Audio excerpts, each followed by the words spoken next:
Et puis après, on a eu des expériences incroyables quand on allait dans un parc naturel qui s'appelle Ibera. On allait en tente là-bas. Moi, j'ai un excellent souvenir. Oriane aussi, il me semble. Avec il faisait très très chaud, mais il y avait des animaux vraiment partout, une diversité mais incroyable qu'on retrouve aussi au Costa Rica. Mais c'est la seule fois où on a retrouvé ça à 2 endroits différents. Bonjour, bienvenue chez Papa Maman Tout va bien.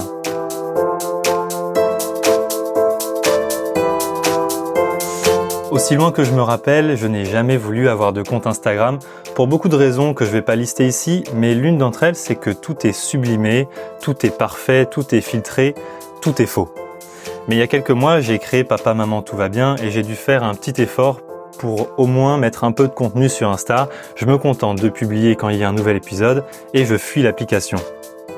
Mais il m'arrive parfois d'aller sur le compte Hakuna Matatrip que je connais depuis quelques mois et d'aller rêver un peu de voyage et de tour du monde. Hakuna Matatrip, c'est la promesse de sourire presque systématique, de beaucoup d'humour et surtout, le plus important sur Instagram, si c'est moche, c'est moche. Avec Hakuna Matatrip, il n'y a pas de filtre. S'il pleut, s'il y a du bruit toute la nuit, si c'est naze, s'il y a la tourista, la fièvre, la transpi, on le sait. Et ça, c'est très cool. Bravo les filles pour ce réservoir de bons plans, d'idées, de conseils, de rigolades, de belles images, d'animaux, de motivation. Aujourd'hui, on parle du chemin de 2 jeunes femmes autour du monde depuis bientôt 2 ans sans polluer et sans trop d'argent. Le premier pas est posé sur ce chemin le 27 décembre 2021. Très rapidement, elles rencontrent l'océan.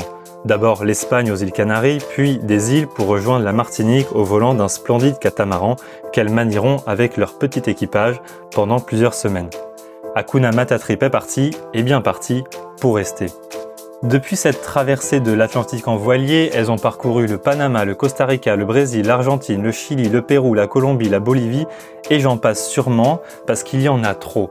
Elles ont remonté l'Amazone en hamac flottant, patagonné avec des Patagonois, regardé des dauphins plongeants et plongé devant des pingouins regardants. Elles ont fréquenté hôpitaux de Rio, les maracas de Caracas et des lunettes de toilette. Elles vont nous raconter ce qu'elles ont vu, goûté, appris pendant leur trip façon Hakuna Matata. Bonjour Claire-Marie et Oriane. Bonjour Béranger. Bonjour Béranger. Merci de nous avoir invités à ce podcast. Mais de On est rien. très contente d'être ici. Merci beaucoup de partager votre aventure aujourd'hui et depuis bientôt 2 ans. Alors on a beaucoup de choses à se dire et j'aimerais bien qu'on pose les bases un peu pour les personnes qui ne vous connaissent pas. Je vais poser quelques questions simples et basiques sur votre voyage et ensuite on va rentrer un peu plus dans le détail jour après jour sur le voyage, les transports, là où vous dormez, ce que vous faites. Est-ce que vous êtes prête pour ces petites questions rapides ? Tout à fait. Oui. Alors c'est parti. Où est-ce que vous êtes actuellement ?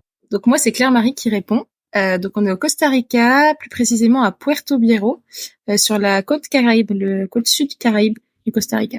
Depuis combien de semaines vous voyagez ? Alors d'après Polar Step, ça fait 654 jours qu'on voyage, donc exactement 94 semaines actuellement. 94 semaines. Vous avez prévu combien de temps initialement ? Vous aviez prévu combien de temps de voyage ? Alors on avait prévu 1 an et demi, 2 ans pour ma part et plutôt 3 ans pour Oriane. Dans la tête, c'était fixé comme ça. Et au final, ça rallonge avec le temps. Quel était le poids des sacs chacune à votre départ ? Alors au départ, on était aux alentours de 15 kilos pour le gros backpack. Aujourd'hui, on est plus aux alentours de 18-20 kilos. Et pour notre petit sac, ça a été plutôt constant, entre 8 et 10 kilos. Ah oui, d'accord. Donc ça fait 28 kilos sur le dos toutes les deux ? Exactement. On a compris que ça commençait à faire trop quand à chaque fois que quelqu'un devait nous aider à porter notre sac, on nous faisait la réflexion, waouh, il est vachement lourd votre sac à dos. Ouais, c'est beaucoup. Est-ce que dans ce sac vous aviez une affaire inutile que vous avez mis, peut-être que vous l'avez déjà enlevé ou vous comptez vous en débarrasser bientôt ? Alors on a persévéré avec et c'est un sac de soie que nous n'avons pas utilisé, ou peut-être 2 fois, en l'espace des presque 2 ans. Et quelle a été l'affaire la plus essentielle dont vous ne vous séparerez jamais ? L'affaire, avec un grand A. Alors si on enlève le classique sacoche ventrale, boule caisse, cadenas à code, alors nous on a vraiment trois gros indispensables. Notre gourde filtrante Huma Green, donc qui permet vraiment de voir toute eau, quelle qu'elle soit. notre sac à dos imperméable qui protège très très bien nos appareils électroniques et nos affaires en temps de pluie, et la très belle paire de jumelles qui a été offerte à Claire-Marie avant son départ. Super, bah oui, une jumelle, ça pèse lourd. Est-ce que vous pouvez nous résumer les pays traversés que vous avez fait, les dire dans l'ordre pour qu'on voit un peu le voyage? Donc on est parti de Paris, on est passé par l'Espagne, le Cap-Vert, la Martinique, les Grenadines, Panama, Costa Rica, Nicaragua, Honduras, Salvador, Guatemala, Mexique, Belize, Colombie, Équateur, Pérou, Bolivie, Chili, Argentine et Brésil. Et on est passé le temps d'une journée au Paraguay. Donc tout ça, c'est des pays, c'est pas tous les pays dans lesquels on a visité, et c'est vraiment une liste des pays qu'on a traversés. Et le pays suivant, là, le plus proche? Alors plus que de pays, on parlerait plus d'expérience. Notre prochaine expérience, ça sera la Transpacifique, donc la traversée du Pacifique. Et si on veut parler vraiment de destination, le pays le plus proche, ça sera, si tout va bien, la Polynésie française. Incroyable. Quel a été jusque-là le pays préféré que vous avez traversé? L'Argentine, pour la diversité de ses paysages, les rencontres, les expériences, la gastronomie, c'est un grand tout. Et l'Argentine, un vrai pays coup de cœur. Quel est le pays que vous rêvez de faire dans le futur? Alors, pour ma part, c'est un vrai rêve de gosse, ça sera la Polynésie française. Je crois un rêve de père en fille et de grand-mère en toute la génération. Et pour Claire-Marie, c'est la Nouvelle-Zélande. Vous y arrivez bientôt alors. J'imagine que c'est en Argentine. Exactement. Quel est le paysage le plus magnifique que vous ayez vu jusque-là? Non, ce n'est pas en Argentine, c'est en Bolivie. C'est le Salar de Uyuni sur une excursion de 4 jours en 4x4 et des paysages incroyables, hors du commun et je dirais lunaires même. Ouais, et là vous étiez bouche bée quoi. Exactement. Trop chouette. Quel est le budget que vous avez dépensé par personne depuis ces presque 2 ans de voyage? Alors pour l'instant, on est aux alentours de 15 000 euros par personne sur 22 mois. Donc ça fait environ 20 à 25 euros par jour par personne, en fonction des... Voilà, c'est pas toujours le cas, mais ça aussi en fonction de l'expérience qu'on est en train de vivre. Ok, autour d'une vingtaine d'euros. Est-ce que vous avez eu un petit kiff, un petit extra, un petit truc quoi qui a coûté super cher et qui était pas dans le budget, mais qui franchement valait le coup et que vous regrettez pas maintenant? Alors de manière générale, on a un gros talon d'Achille, c'est la nourriture. Donc quand on a faim, on est capable de vraiment faire des folies. Donc ça, si vraiment on parle de manière générale. Et sinon, on a vraiment eu une excursion qui a été vraiment un gros coup de folie. C'était le désert du Lençóis, dans le nord-est du Brésil. Et là, c'était un trek pieds nus pendant 3 jours dans un désert avec de multiples oasis. Et c'était vraiment que du bonheur. Mais c'est vrai que c'était un petit plus par rapport au budget. Alors c'est marrant parce que cette question m'est venue quand j'ai vu cette publication sur ce fameux désert où je me suis dit quelle était l'excursion. À la base, je pensais à une excursion qui a coûté cher et c'est là où je me suis dit tiens, parce qu'on m'a dit que ça coûtait cher d'aller là-bas. Quelle est la chose qui vous manque le plus dans votre vie d'avant en France? Alors pour Oriane, c'est le basket et le fromage français. Et pour moi, c'est le sport en général et bien sûr tout ce qui va toucher la nourriture française. C'est un petit peu un combo. On va tourner autour de la nourriture, j'ai l'impression. Juste pour rigoler, est-ce que vous avez des petites statistiques sur le nombre de jours que vous ayez fait sans prendre de douche au maximum? Oula, alors ma mère va avoir honte. Mais pour ma part, alors je crois que c'était 1 semaine pendant la transatlantique. Il faisait très froid au début, il fallait se doucher avec l'eau de mer sur la jupe arrière du bateau et j'étais pas très motivée. Et pour Claire-Marie, je crois qu'elle a craqué un peu plus tôt. Ça devait être 5 jours environ. Ok, donc pendant la transat aussi. Oui. Quel a été le nombre d'heures maximum que vous ayez fait sans manger? Alors à peu près 30 heures. 30 heures. Environ 30 heures. C'est généralement c'est suite à 2 circonstances. Donc c'est avec des bus quand on s'arrête pas ou quand on n'a pas prévu suffisamment et suite à une gastro généralement. Ouais. Ok. Combien d'heures vous avez fait sans dormir du coup? J'imagine que c'est à peu près pendant les gastro et transports aussi. Bah alors justement, chez nous dormir c'est aussi une vraie passion. Donc si on parle de vraiment dormir dans un lit, c'est vrai que il a pu se passer plusieurs nuits, mais alors dormir, on est capable maintenant vraiment de dormir à peu près partout. Mais c'est vrai qu'il y a eu une fois où on a fait une vraie nuit blanche dans le sud de la Patagonie chilienne parce on avait pris un bus, il est tombé en panne, il y a eu une grosse on a pu repartir et puis on s'est retrouvé face à une énorme inondation Et du coup, c'est les pompiers qui sont venus tous nous secourir 3 par 3 en zodiaque sur la route. Et là, du coup, on est rentré. Ils nous ont ramenés à la caserne. Il était, je crois, 5-6 heures du matin, et ils nous ont laissé dormir dans la caserne. Et je pense que ça a été sûrement la nuit la plus longue de notre voyage, mais sinon, on trouve toujours un moyen de dormir quelque part. Voilà. Ouais, pas forcément allongé, quoi. Exactement. Et quel était votre transport le plus long? Alors c'est pareil, c'est trois nuits et 2 jours. Non, c'est un peu plus long. 3 nuits et 2 jours. Donc c'était pour partir de Sucre en Bolivie et rejoindre Sao Paulo. 3 nuits, 2 jours. Dans un bus, du coup, le même bus, ou vous avez fait plusieurs bus à la suite? Non, on a changé de bus, mais globalement on a pris des bus tous à la suite. On les changeait, quoi. Oh Et là puis c'était là. parce qu'on était attendu. Il y a une amie qui arrivait au Brésil, donc c'est pour ça qu'on s'est pressé autant. Ok. Quelle est la question qu'on vous pose le plus par rapport à votre voyage? Comment on fait financièrement? Ok, bon, bah, Je crois que c'est la question. je m'apprêtais à enchaîner sur cette question, mais on en parle un petit peu après, donc je vais pas enchaîner sur cette question. Je vais d'abord reprendre le trajet. Déjà, merci beaucoup pour ces réponses. Je pense que ça donne un petit peu de contexte. Moi, je connaissais quelques réponses, donc je vois, mais pour les personnes qui vous connaissaient pas, c'est super. Est-ce qu'on peut reprendre la chronologie et penser aux dizaines et centaines de personnes qui aimeraient faire une transatlantique? J'en connais moi-même personnellement quelques-uns. Le 27 décembre 2021, vous y étiez. Comment ça s'est passé pour trouver un bateau pour faire la transatlantique, et comment vous avez fait pour chercher et pour finalement trouver? Alors quand on a su qu'on allait partir pour ce voyage long terme, donc fin mars 2021, l'idée est vite venue de faire la traversée de l'Atlantique. Donc la première étape pour nous, ça a été de nous inscrire sur le site Vogue avec moi. Donc c'est un site qui demande une adhésion à l'année. Je crois que c'est une cinquantaine d'euros pour nous deux. Ça a été notre première étape, et avec ça, on a pu faire quelques week-ends dans le sud de la France sur un voilier pour tester. Je crois que c'était 1 ou 2. On en a vraiment pas fait beaucoup. Et en parallèle de ça, on était toutes les deux d'ailleurs sur un groupe Facebook qui s'appelle Bourse aux équipiers. Et puis tous les jours, on regardait un peu les annonces qui tombaient. Et un soir, en rentrant, il y a une très belle annonce d'un couple de jeunes retraités qui décident pour la première fois de faire la transatlantique. Et il y avait déjà une trentaine de commentaires, je crois. Ça faisait 2 heures même pas qu'elle avait été postée, et je me dis bon bah voilà, qui ne tente rien n'a rien. On répond à l'annonce, on poste un commentaire et puis on envoie un message privé. Et ils nous répondent que eux sont au large de Cannes pendant les mois à venir, et que si jamais on est dans le coin, qu'on peut venir les rencontrer. Donc voilà, les jours passent, et puis on se retrouve avec la Marie à faire un week-end dans le sud de la France avec ma famille, mon père et ma sœur. Puis on parle de ça. Juste Comment?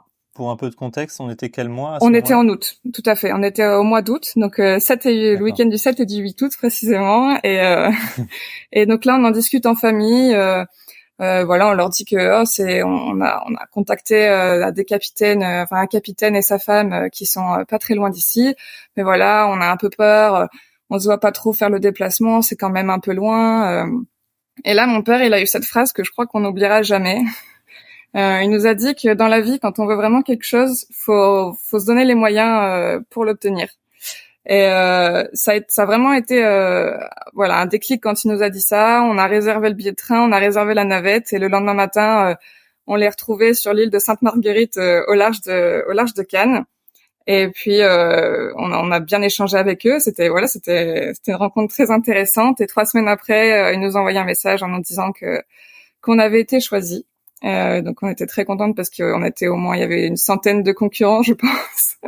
Et en fait, on a appris pendant la transatlantique, que le fait de nous être déplacés, ça avait joué énormément en notre faveur. Donc ça, c'est un conseil à tous ceux qui souhaiteraient le tenter, c'est de vraiment se donner à 100%, aller rencontrer les gens, échanger, et pas avoir peur d'aller vers eux. Et après, il y a eu d'autres expériences qu'on a faites, et là, ça a été plus aller dans les ports, et rencontrer directement les capitaines, voir s'il y en a qui partent dans les jours à venir. Ça marche aussi beaucoup. Et puis sur le site La Bourse aux équipiers, sur celui-là, il est gratuit, et il y a des annonces très régulièrement pour un peu tous les coins du monde. Et c'est un très moyen de trouver un départ pour une traversée quelconque, pour un week-end quelconque à la voile. Ouais, mais le plus prometteur pour vous, ça a été du coup le groupe Facebook qui, comme tu l'as dit, coule sous les demandes d'équipiers qui cherchent des bateaux, quoi. Exactement. Et après, en fait, maintenant, aujourd'hui, je pense que c'est même plus la bourse aux équipiers où il y a le plus le site internet labourseauxéquipiers.com, je crois. C'est vraiment là où il y a aujourd'hui pour nos futures traversées, c'est vraiment là qu'on cherche parce que ça regorge d'annonces au quotidien. Mhm. Bon, en tout cas, bravo parce que je sais que c'est un rêve pour énormément de personnes. Vous l'avez fait. Et d'ailleurs, quand moi j'en parle, beaucoup de personnes me disent que je suis fou. Il y en a ils me disent mais n'importe quoi, genre vas-y en avion, t'as pas que ça à faire de perdre 1 mois et demi en mer. On est seul au milieu de l'océan, sans terre, sans maman, sans médecin. Comment c'était cette expérience? Est-ce que vous avez eu peur? Est-ce que c'était exceptionnel et tout allait bien? Racontez-nous un peu cette expérience. Alors tout d'abord pour nous c'était une expérience exceptionnelle. On avait un équipage, un capitaine, un bateau exceptionnel et tout s'est très très bien passé. Je sais que c'est pas le cas non plus pour tout le monde, mais voilà, nous on a eu de la chance sur ça. Donc quand on part, on se retrouve au milieu de la mer, mais même on réalise pas parce qu'on est quand même, nous on était 6 et on est quand même accompagné des gens autour de nous. On passe toujours beaucoup de moments ensemble, on a beaucoup de manœuvres, de manipulations sur le bateau. Donc on n'a pas non plus beaucoup de moments d'ennui. On prend conscience en étant sur le bateau de la chance qu'on a et nous on n'a pas été du tout surprise ni malade du fait de se retrouver toute seule en mer avec justement un bateau et rien autour parce qu'on se rend pas compte. On est vraiment très entouré. Et l'expérience en soi était incroyable. On a appris énormément, on a partagé avec les personnes. Et voilà, je pense que c'est une expérience humaine. Aussi, c'est une vraie déconnexion. On a quand même plus de téléphone nous c'était 18 jours une fois. Et donc ça nous permet aussi de faire ce qu'on aime. On prévoit des choses, on lit, on regarde des films, on partage, on joue. Et ça, c'est une vraie déconnexion. Et je pense que quand c'est à cette occasion-là, et même de manipuler aussi le bateau, la voile, etc.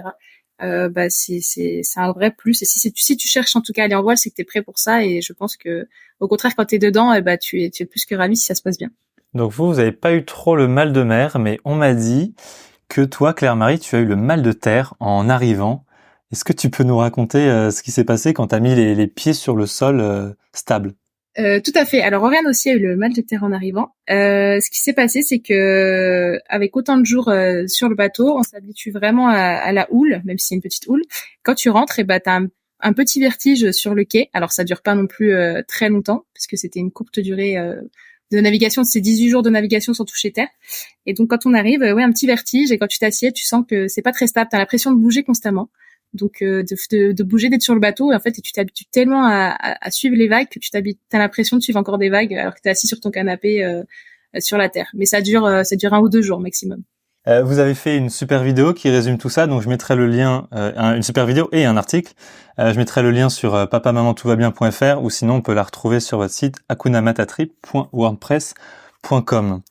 Vous avez ensuite voyagé sur le continent sud-américain, dont vous avez dit les différentes îles que vous avez fait. Je vais poser une question que ma maman m'a dite quand je lui ai présenté votre projet. Elle m'a dit, est-ce qu'elles ont un but ou c'est juste du tourisme? Donc vous avez fait un post justement là-dessus, donc est-ce que vous pouvez nous dire, est-ce que vous avez un but ou c'est juste du tourisme ce que vous faites? Alors c'est une excellente question. La première chose, c'est que avant même le départ pour ce voyage-là, donc dans nos voyages précédents, on s'est quand même vite rendu compte que de juste faire du tourisme, c'est pas viable. Sur du voyage long terme, c'est pas viable de juste enchaîner les visites, enchaîner, consommer à longueur de temps.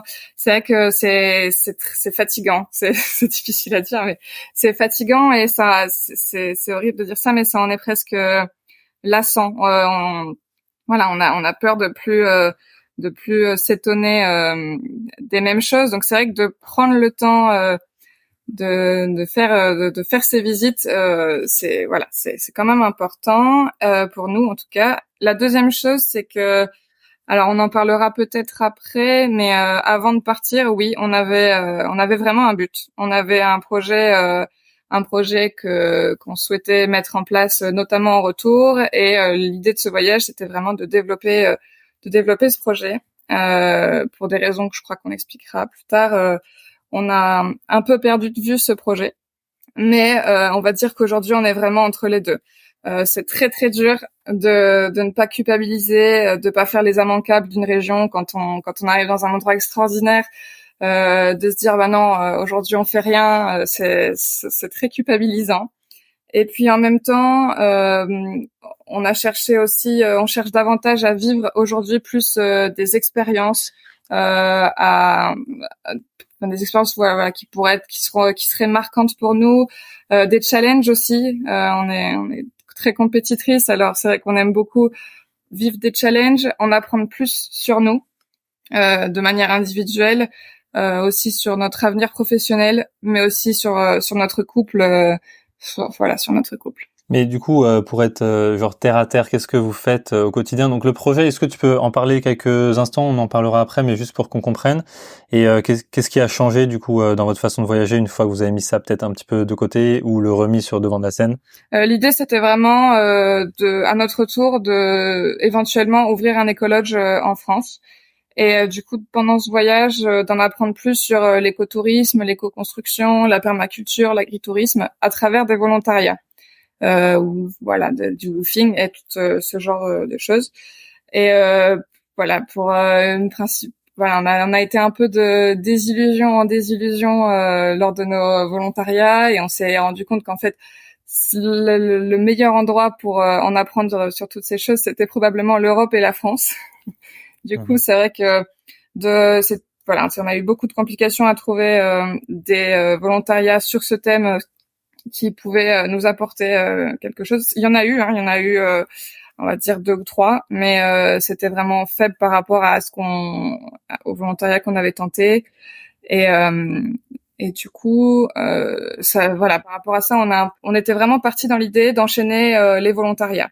Et donc il y a aussi la famille, il y a eu beaucoup plus de proches qui sont venus nous voir et partager cette expérience avec nous, ce qui fait qu'on avait moins de temps pour entre deux périodes pour pouvoir se permettre de faire un volontariat. On en a quand même fait quelques-uns avec la famille, mais voilà, c'est ce qui explique en grande partie le fait que on ait été dévié de notre projet d'origine. Mais on va dire que non, c'est beaucoup plus de la découverte de soi que du tourisme à proprement parler. Ok. Et là, en volontariat, par exemple, qu'est-ce que vous avez fait jusque-là? Les volontariats qui vous ont marqué, par exemple, vous pouvez nous en parler? C'était quoi? C'était Workaway, Woofing? C'était dans des fermes? C'était comment? Oui, alors la plupart de ceux qu'on a trouvés, c'était sur Workaway. On en a aussi trouvé certains sur des groupes Facebook. On en a fait au total 7 depuis qu'on est parti, entre 2 et 3 semaines. Et on a vraiment, pour le coup, fait dans un peu tout type de volontariat. Il y a eu de la réception en hostel, du ménage, du babysitting, de la permaculture justement, de l'éco-construction, sur un trail sportif et dans un ranch. Et celui qui nous a le plus marqué, c'était vraiment celui-là, celui dans un ranch en Argentine, dans le nord de l'Argentine, nous a vraiment beaucoup marqué, mais du coup beaucoup moins en lien avec notre projet de départ. Mais c'est aussi ça qui est intéressant, c'est de voir qu'on a au départ des idées peut-être préconçues sur ce qu'on veut dans la vie, sur ce qu'on est, et en fait à travers ces expériences, on apprend beaucoup plus sur des passions un peu cachées, des choses qui nous parlaient peut-être pas avant, et que là le fait de les pratiquer, d'être dans cet environnement-là, bah, ça développe vraiment des choses nouvelles, et c'est vraiment la beauté de ce voyage pour nous. Formidable réponse. Pour aller d'un endroit à un autre, comment vous faites en Amérique du Sud? Comment vous vous déplacez? Est-ce que vous faites du stop ou bien c'est plus en bus? On a vu, vous avez fait 3 jours de bus. Comment vous faites? Alors, si on devait faire une petite répartition, je pense qu'en grande majorité, donc 70% du temps, c'est en bus. Je parle de de l'Amérique du Sud là pour le coup. 70% c'est du bus, 25% on a fait du stop, et 5% des bateaux quelconques, bateaux à hamac, des ferries, ce genre de choses. Et parce que c'est vrai qu'en Amérique du Sud, c'est vraiment très très simple de se déplacer. Ça peut être très long parce que les distances sont très grandes, beaucoup plus que ce qu'on pense. Ça peut être un peu coûteux selon le pays, mais c'est vraiment un moyen de transport incroyable, en tout cas pour nous. Les bus sont souvent très confortables, et puis c'est génial de voir les paysages défiler, d'avoir le temps d'écouter ses podcasts, sa musique, de lire son livre. C'est un moyen de transport qu'on aime beaucoup. Et alors, tu disais, les distances sont super longues, donc vous avez pas fait que des transports de 3 jours à la suite. Parfois, vous faites un jour et puis un repos de quelques jours et un jour et ainsi de suite. Vous dormez comment en itinérance quand vous n'êtes pas dans des volontariats ou quand vous n'êtes pas dans des voyages organisés ou je veux dire des déserts par exemple. Vous faites ça où, dans des hostels ou vous êtes en camping vous? Alors, principalement, on est en hôtel parce que c'est plus rentable à deux, surtout en Amérique du Sud. Ça dépend des pays, mais globalement, c'est plutôt les hôtels. Sinon, en deuxième, ça va plutôt être les hostels. Voilà, la rentabilité aussi. Et puis après, en troisième, ce sera la tente et le hamac. Voilà. Ouais. Et ça, vous en faites pas beaucoup? Alors la tente, on en faisait beaucoup en Amérique du Sud. On a arrêté après parce qu'au final, le camping est aussi cher que les hôtels ou les hostels. Et le hamac, c'était principalement bateau hamac. On a fait quelques nuits comme ça près de la plage, mais on fait pas ça régulièrement. Vous parliez de réduire un petit peu votre poids de sac. Je pense que c'est un très bon type de dire que la tente et le hamac, il y a peut-être l'un des deux qu'il faudra enlever. Exactement, c'est ce qu'on a prévu de faire. Vous parliez de nourriture et vous aimez bien manger. Comment c'est l'Amérique du Sud, enfin l'Amérique du Sud et l'Amérique centrale? Est-ce que vous mangez bien? Comment? Quoi? Qu'est-ce que c'est? Est-ce que c'est bon? Racontez-nous la nourriture là-bas. On va rassurer tout de suite nos grands-parents. Oui, on mange bien pendant ce voyage. Il y a pas de souci. Ça dépend vraiment du pays, du rythme du voyage sur lequel on est. Par exemple, si on enchaîne les bus, c'est vrai que ça va être beaucoup plus compliqué de bien nous alimenter. Et à l'inverse, si on se pose par exemple 3 semaines dans un volontariat ou 3 semaines dans un house sitting, on va vraiment prendre le temps là de mieux manger, de se faire à manger justement. Mais sinon, la plupart du temps, on va manger local, donc du riz, d'haricots rouges, du poulet. Et puis quand c'est nous qui cuisinons, voilà, beaucoup plus de légumes. Voilà, on aime bien se faire des petits plats, mais c'est vrai que les recettes sont souvent les mêmes. C'est pas très varié.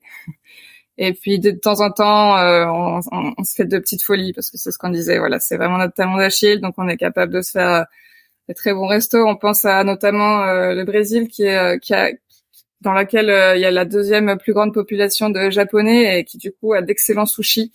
Et voilà, c'est un peu notre péché mignon. Donc on s'est fait vraiment très plaisir au Brésil avec les sushis par exemple. C'est marrant comme anecdote parce que j'aurais pas soupçonné le Brésil comme être l'endroit des sushis. Et oui, on pense. Quand vous parlez de cuisiner, dans quel cadre vous cuisinez? Parce que, enfin, c'est compliqué d'avoir le matériel, tout ça. Dans quel cadre vous avez fait votre propre nourriture? Alors finalement beaucoup plus souvent que ce qu'on pense soit dans les Airbnb, dans les hostels, il y a souvent une cuisine à disposition et il faut savoir alors qu'on se balade au quotidien avec notre sel, notre sucre, notre huile qui fuit une fois sur deux, voilà tous les ingrédients de base et avec très régulièrement on nous verra avec un sachet de course dans les mains. Avec voilà les restes de ce qu'on n'a pas mangé, des pâtes qui restent, la sauce tomate, nos tupperwares aussi, on a 2 tupperwares pour pouvoir un peu mettre les restes. Donc ouais, on prend finalement quand même souvent le temps de cuisiner, même si ça pourrait surprendre nos mères justement. Ma maman avait une deuxième question. Et t'en as un petit peu parlé, donc peut-être que tu as envie d'approfondir, tu me dis. Hein. Est-ce que vous aviez, elle m'a demandé, texto, est-ce que vous aviez une idée préconçue de ce voyage ou d'un pays? Et finalement, sur place, c'était différent, donc t'as donné déjà des petites pistes. Tu voulais creuser cette question ou tu nous as déjà tout dit? Oui, c'est vrai que je pense en avoir dit l'essentiel, mais c'est vrai qu'on imaginait le voyage de manière globale complètement différemment, voilà, d'aller de volontariat en volontariat. Et alors je sais pas si ça sera un regret dans le futur, je pense pas, puisque on a fait les choses comme on le sentait au fur et à mesure et comme on avait envie de les faire avec le temps qu'on avait. Mais voilà, au final, on a fait beaucoup moins de volontariat que prévu, mais c'est quelque chose qu'on garde en tête pour la suite du voyage. Voilà, pour la Polynésie française, la Nouvelle-Zélande, Claire-Marie, c'est vraiment un endroit où elle espère en apprendre aussi pas mal sur son milieu de prédilection, donc l'agriculture qui est quand même très bien développée là-bas, et en Asie, on espère aussi aller dans ce sens-là, peut-être plus spirituellement en Asie, mais voilà, c'est vrai que on garde cette idée dans un coin de notre tête, mais elle est vraiment plus aussi marquée qu'au départ, qu'à notre départ. Alors c'est marrant parce que je parle avec beaucoup de personnes qui veulent faire à peu près ce genre de voyage, parce que moi-même je veux faire ça. Et moi et beaucoup de personnes, on veut aussi aller de volontariat en volontariat. Mais nous, enfin les personnes avec qui j'ai discuté, c'est des personnes seules. Est-ce que vous pensez que le fait que vous soyez à deux, le volontariat, ça devient plus nécessaire parce que typiquement moi, je veux faire du volontariat pour pas être tout seul pendant 3 ans. Mais est-ce que vous, c'est le fait d'être à deux, le volontariat devient moins essentiel que pour quelqu'un qui serait tout seul ou rien à voir? Alors c'est vrai que c'est un vrai confort de vie d'être toujours à deux. Ce qui fait qu'on est moins tenté, enfin, on a moins ce besoin au quotidien d'aller vers les autres. Mais par contre, c'est vrai que pour nous, c'était très important. Enfin, le volontariat est très important dans le sens où ça nous permet et ça nous a permis de vraiment aller à la rencontre, de vivre chez les habitants du pays, de vraiment découvrir profondément leur culture, leurs traditions. Et en cela, c'est pour nous, c'était vraiment important. Maintenant, je peux comprendre aussi que oui, pour les voyageurs qui partent en solo, c'est une excellente manière de rencontrer d'autres voyageurs et puis aussi évidemment les locaux. Et donc ça peut peut-être expliquer qu'on en ait fait moins que certains solo voyageurs peut-être. Ouais, bon, tu l'as dit, de toute façon, vous tirez pas un trait sur le volontariat puisque ça reste un formidable moyen de rencontrer du monde, quoi. Exactement, exactement. Au cours de ces presque 2 ans, quel a été votre pays préféré? Vous l'avez dit, c'est l'Argentine. Est-ce qu'on peut revenir là-dessus et vous nous raconter un petit peu l'Argentine, ce que vous avez découvert là-dessus et ce qui fait que vous avez vraiment adoré ce pays? Alors tout d'abord, on est arrivé par le nord. Enfin, on a commencé à visiter par le nord, donc le ranch, tous ces paysages avec les vignes, les déserts. Il y a aussi le désert tout au nord. Et puis les chutes d'Iguassou, qui étaient une merveille naturelle incroyable, qui faisait quand même une partie en Argentine, une partie au Brésil. Et puis après, on a eu des expériences incroyables quand on allait dans un parc naturel qui s'appelle Ibera. On allait en tente là-bas. Moi, j'ai un excellent souvenir, Oriane aussi, il me semble. Avec bon, il faisait très très chaud, mais il y avait des animaux vraiment partout, une diversité mais incroyable qu'on retrouve aussi au Costa Rica, mais c'est la seule fois où on a retrouvé ça à 2 endroits différents. Et puis après, tout ce qu'on a adoré, ça va être la côte est et puis le sud avec toute la découverte, pour moi aussi des animaux marins, donc les phoques, les manchots, etc. Et et puis pour le sud, c'est vraiment l'impression d'arriver au bout du monde, des paysages vraiment différents. Pour Rennes aussi également. Et vraiment de rencontrer des locaux. On avait un meilleur contact aussi en Argentine parce que c'est quand même des locaux qui nous parlent plus facilement, on a l'impression. C'est quand même beaucoup de population qui s'est expatriée après les guerres ou qui s'est expatriée. Donc il y a quand même beaucoup de population descendants espagnols, français, italiens. Et puis on sent qu'il y a une moins grosse différence aussi culturelle et moins grosse différence au niveau des rapports au voyage, voilà, des rapports au voyage. Et les gens les plus accueillants, du coup, c'était en Argentine ou il y a eu un autre pays aussi qui était aussi super accueillant comme en Argentine? Il y a eu le Costa Rica aussi. Et la Colombie. Et la Colombie, ouais. On apprécie, on a eu un très très bon contact avec les locaux. Très accueillants, toujours gentils, toujours à rendre service. Voilà. Et le pays le moins accueillant où vous vous êtes dit où les gens sont pas très cool, il y en a un? Le Nicaragua peut-être. Le Nicaragua, ouais, là, il faut savoir aussi que pour leur défense, ils ont une situation politique qui en ce moment qui est vraiment très compliquée. Et donc voilà, pour eux c'est pas simple. Je pense la vie au quotidien de manière générale. Alors du coup ils font des efforts, mais d'essayer d'être aimable avec les touristes, les voyageurs, etc. C'est un peu compliqué. En tout cas, c'est ce qu'on a ressenti quand on a pu parcourir le Nicaragua. Ouais. Il y a des pays où vous déconseillerez le stop, par exemple le Nicaragua, ou alors planter sa tente au milieu de la pampa. On m'a dit qu'en Argentine, il n'y avait aucun problème.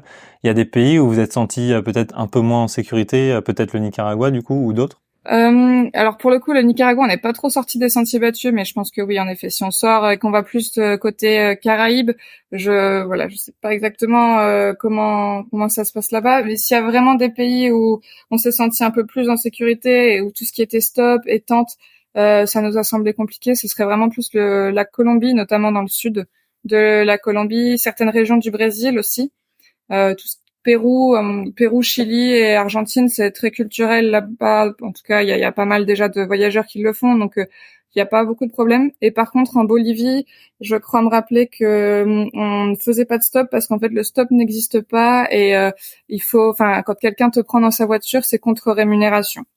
Donc voilà pour l'essentiel en ce qui concerne l'attente et le stop. D'accord, c'est marrant. Je voyais sur LinkedIn quelqu'un qui écrivait à Ludovic Hubler, qui a écrit le livre Le Monde en stop, et qui disait sur LinkedIn qu'il galérait actuellement en Bolivie en stop. Donc c'est peut-être la raison. C'est peut-être une des raisons, en effet. En tout cas, à l'époque, il lui a répondu, Ludovic Hubler, qui est adorable, il lui a répondu que lui, il avait aucun souci. Mais c'était il y a 15 ans. Ok. Je pense qu'en persévérant. Ouais. J'ai une question qu'on vous pose peut-être souvent. Claire-Marie aime Oriane, Oriane aime Claire-Marie, et ça, tout le monde n'aime pas. Alors, en Amérique du Sud, j'ai regardé, vous êtes dans des endroits où les droits LGBT sont très respectés, tout le monde aime tout le monde, à part peut-être au Paraguay. Mais après le passage du Pacifique, ça va changer. Indonésie, Malaisie, Myanmar. Si vous allez dans certains pays en Afrique aussi, ça va être compliqué. D'après le site Equaldex, en gros, vous risquez votre vie ou au moins la prison. Comment vous voyez ça en sachant que sur votre site, première page, première ligne, en couple depuis 2017. Donc je pense que si vous vous annoncez avant d'arriver dans les pays que j'ai cités, vous allez avoir des problèmes. Comment vous voyez ça? Est-ce que vous êtes discrète? Est-ce que vous comptez ne pas annoncer votre visite dans ces pays-là? Quelle est votre position autour du monde par rapport à ça? Alors, très bonne question. Tout d'abord, on s'informe avant chaque pays des droits LGBT. Ça, c'est très important.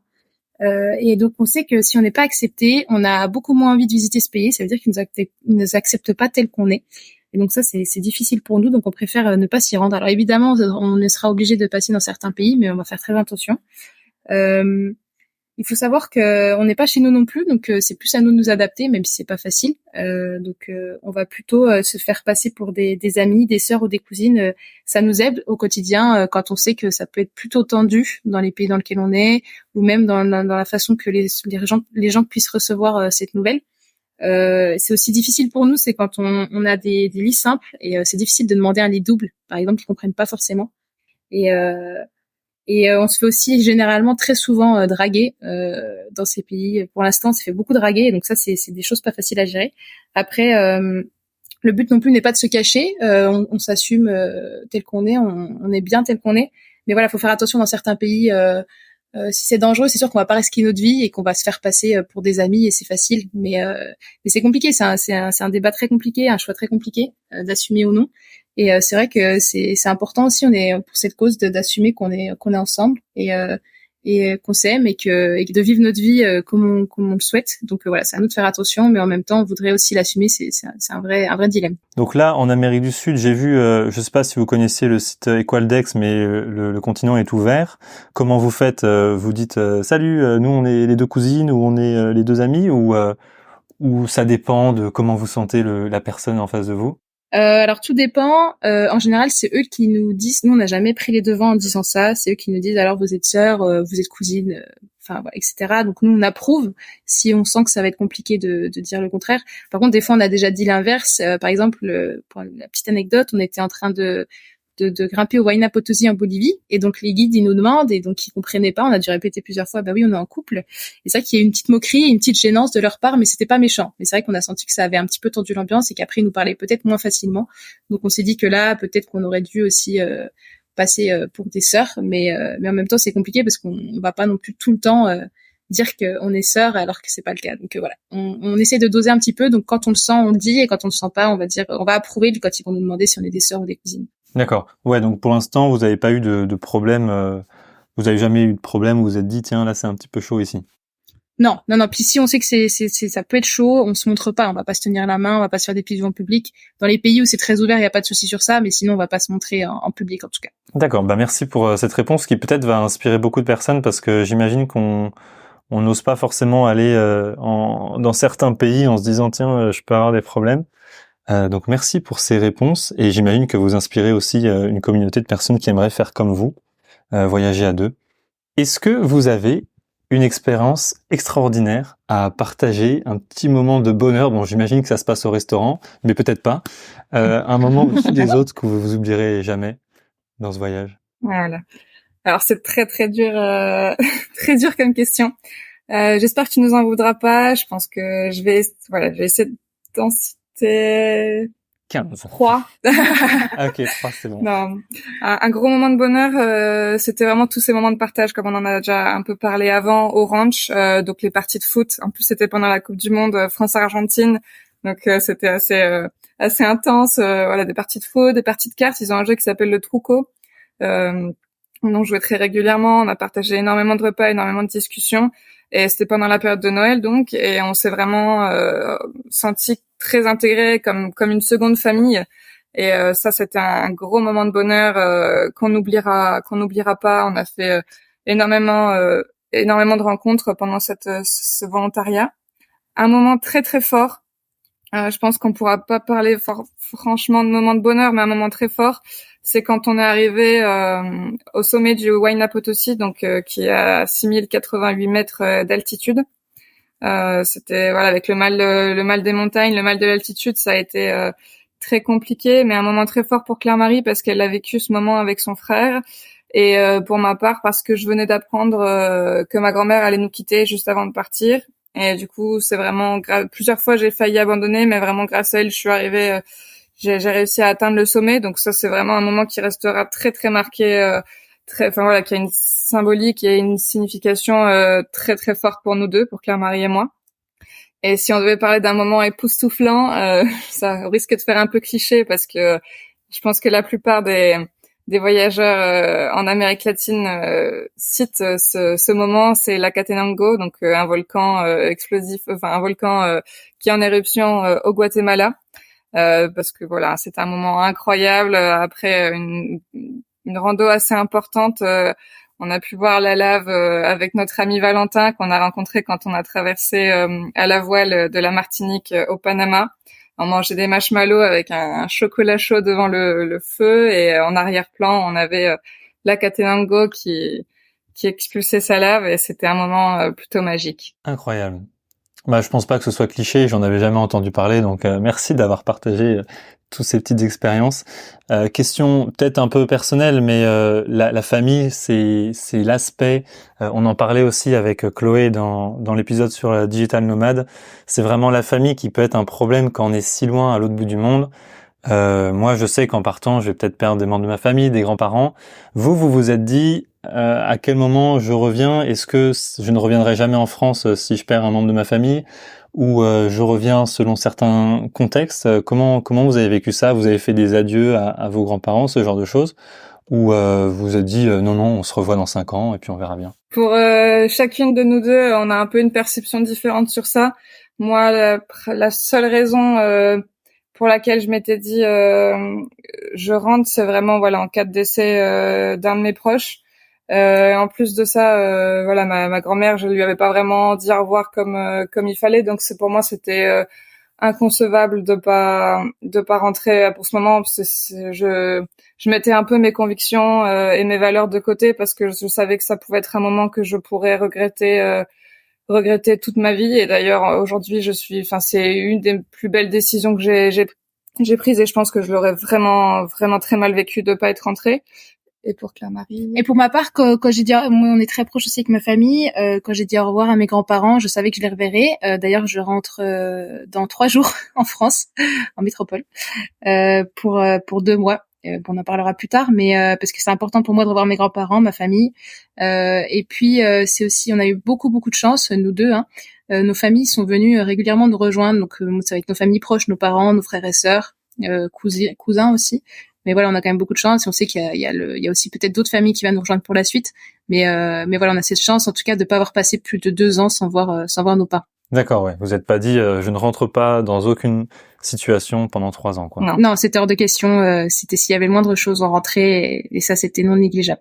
Très bien. Avez-vous une bonne grosse galère à nous partager à un moment, évidemment vous en avez, à un moment où vous vous êtes dit oh là là, mais je veux rentrer ou quelque chose comme ça, quoi. Mais maintenant on en rigole. Alors, pareil, moi j'en ai trois petites anecdotes. C'était difficile de choisir. C'est sympa le voyage. Voilà. Non, c'est plutôt marrant. Alors la première un peu moins, c'était aux Grenadines. On était sur un voilier avec un capitaine assez âgé, sourd, on avait des problèmes d'entente même avec lui. C'était un Allemand. Et on a failli heurter 2 fois la falaise. Vraiment, on était très très très très proches, donc on a failli couler avec lui. Enfin, couler, on n'aurait pas coulé, mais voilà, le bateau a failli couler en tout cas. Ça aurait pu être dangereux même pour nous. Et donc ça, c'était vraiment très perturbant parce que c'était notre deuxième navigation à la voile. Et c'est vrai qu'il nous laissait gérer beaucoup de choses et on voyait qu'il gérait pas très bien le bateau. On est même tombé en panne d'essence à 1 kilomètre du port de Martinique. Voilà, Fort-de-France, donc c'était très très dur. Et il faut savoir qu'aujourd'hui le voilier il a coulé au large des États-Unis, en Floride en février. On a su ça après, donc c'est vrai que c'était marquant et on s'est dit c'est vrai que ça nous étonne pas énormément parce qu'on avait vraiment très peur avec lui. Il a fait vraiment des manipulations qui étaient très dangereuses. Donc voilà la première anecdote. Aujourd'hui on en rigole, mais c'est vrai qu'à l'époque on était vraiment pas du tout rassurés sur le bateau quand c'était les moments où il allait heurter la falaise, quoi. Ouais. Comment vous l'avez trouvé ce capitaine?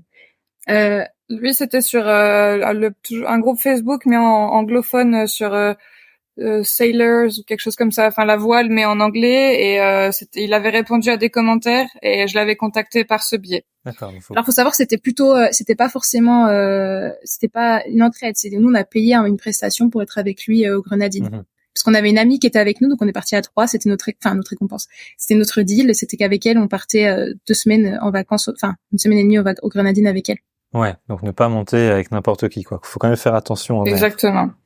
Vraiment. Et on a su ça aussi. On a failli monter avec une autre personne qui apparemment a causé des problèmes aussi. Donc, faut vraiment se renseigner. Les personnes, non, c'était un jeune gars aussi qui semblait très bien. On est monté sur son bateau. On a failli partir avec lui. On a appris beaucoup de choses derrière.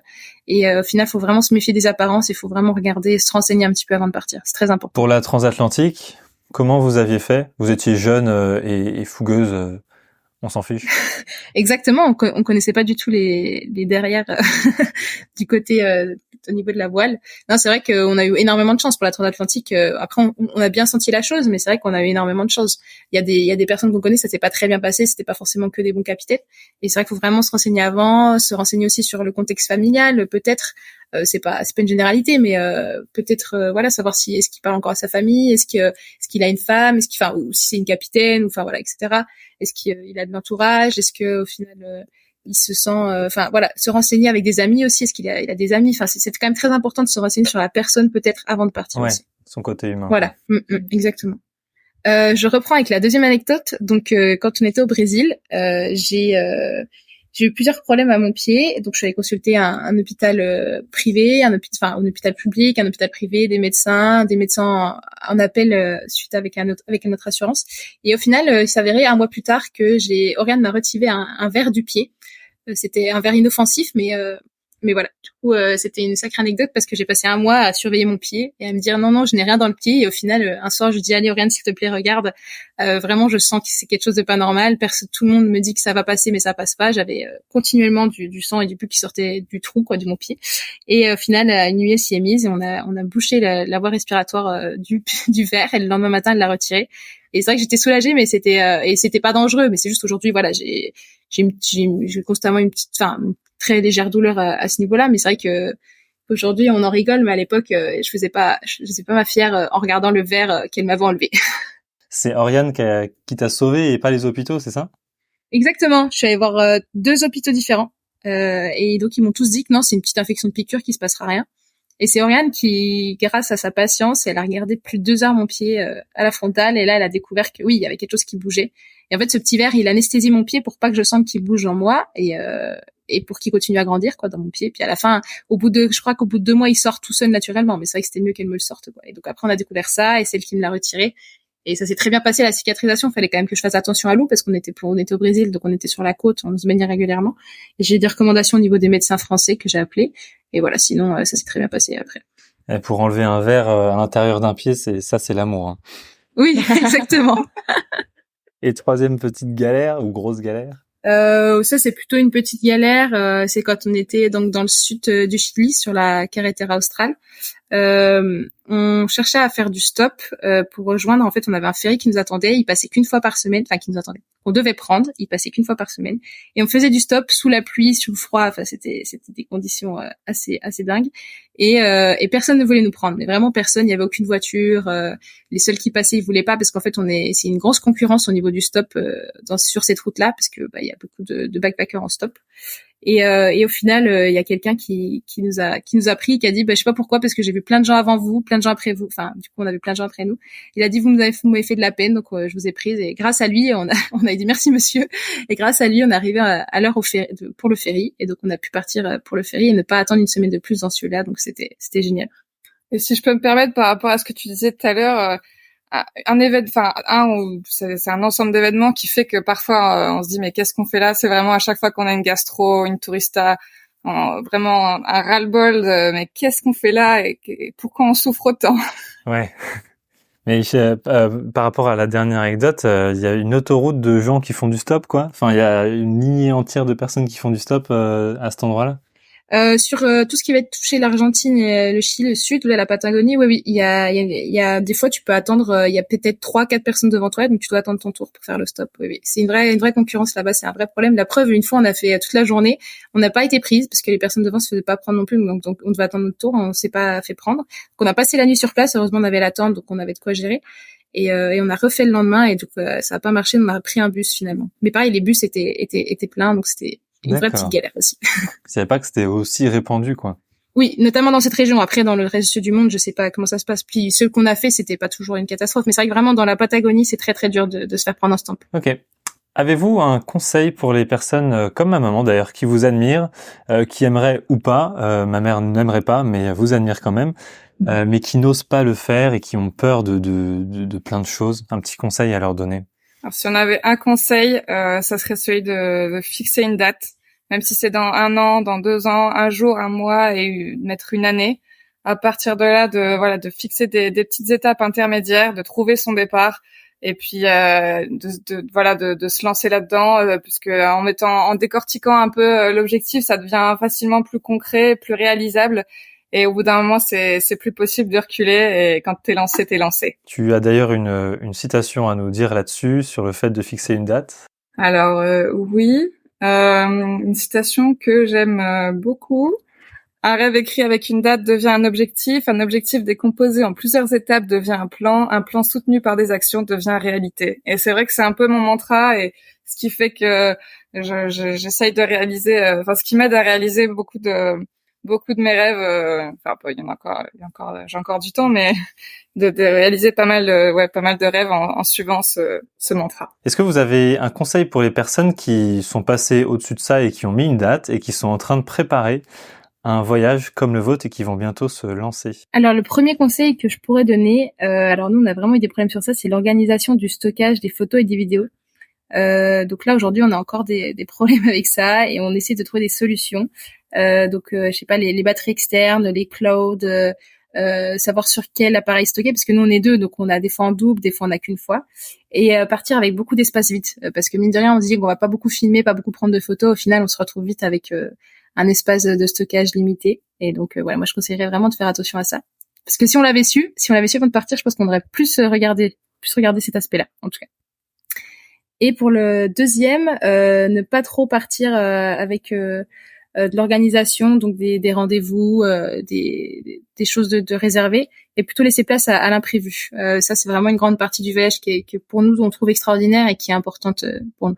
De toute façon, quand on vient comme vous en transatlantique, on ne peut pas avoir de date, j'imagine, parce qu'on ne sait jamais à quel jour on arrive précisément. Exactement. Oui, exactement. Oui. Vous avez parlé de pieds et de maladies, juste par rapport aux assurances, parce que c'est un aspect important. Je crois que vous aviez quelque chose à dire là-dessus aussi. Que c'est très très important pour tous ceux qui envisagent de partir surtout sur un voyage long terme, de vraiment pas négliger l'aspect de l'assurance. Ouais, comme on le disait, on a eu plusieurs fois affaire à notre assureur. Je sais pas si tu veux qu'on cite des noms ou pas, mais en tout cas, on en est vraiment très très satisfaite. Et c'est vrai que c'est un aspect à ne pas du tout négliger parce que ça peut avoir de graves conséquences de le négliger, et par contre ça peut vraiment rendre le voyage beaucoup plus serein et beaucoup plus paisible d'avoir pris le temps de choisir une bonne assurance. Oui, la santé, c'est vraiment très important. Et moi, au début, je n'étais pas forcément pour cette assurance parce que je pensais pas qu'on en aurait besoin. Et aujourd'hui, je ne regrette absolument pas. Et je trouve ça vraiment très, très important de partir en voyage avec une assurance santé. Merci beaucoup, Claire-Marie et Oriane.